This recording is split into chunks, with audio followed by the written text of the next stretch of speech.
দৃশ্য কোনো দেশের সেনাবাহিনীর সদস্যদের প্রচলিত ফায়ারিং প্রশিক্ষণ নয়। সারিবদ্ধভাবে দাঁড়িয়ে থাকা এক ঝাঁক মানবাকৃতির রোবট, সামনে লক্ষ্যবস্তু আর কমান্ড দিচ্ছেন একজন চীনা সেনা কর্মকর্তা।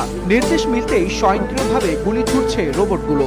চীনা কোম্পানি ইউনিট্রি রোবোটিক্স নির্মিত এসব রোবটের গুলি চালানোর পরীক্ষার ভিডিও প্রকাশের পর বিশ্বজুড়ে শুরু হয়েছে তীব্র আলোচনা ও বিতর্ক।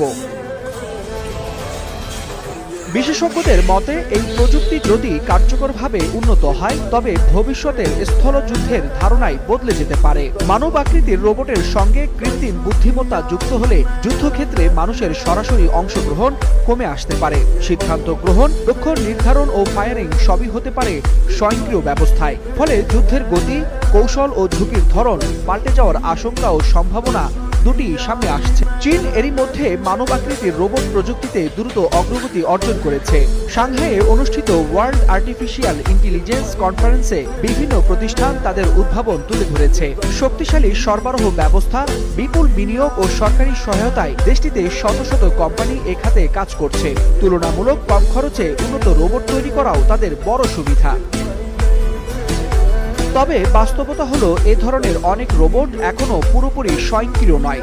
মৌলিক সিদ্ধান্তের ক্ষেত্রে মানব নিয়ন্ত্রণের উপর নির্ভরতা রয়েছে। সূক্ষ্ম কাজের দক্ষতাও সীমিত। ফলে যুদ্ধক্ষেত্রে তাৎক্ষণিক ও জটিল পরিস্থিতি সামাল দেওয়ার সক্ষমতা কতটা কার্যকর হবে তা নিয়ে প্রশ্ন থেকেই যাচ্ছে। কিন্তু এসব প্রযুক্তির ক্ষেত্রে আরো বড় উদ্বেগের কারণ এর নৈতিকতা ও নিরাপত্তার ঝুঁকি। স্বয়ংক্রিয় অস্ত্র ব্যবস্থা ব্যবহারে দায়বদ্ধতা, ভুল সিদ্ধান্ত বা প্রযুক্তিগত ত্রুটির ঝুঁকি, এমনকি সাইবার হামলার আশঙ্কাও উড়িয়ে দেওয়া যাচ্ছে না।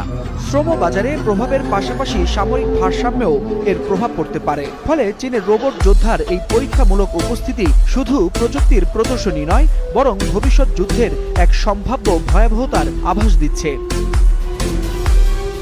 ওয়ালিউল হাসানাত, যুগান্তর নিউজ।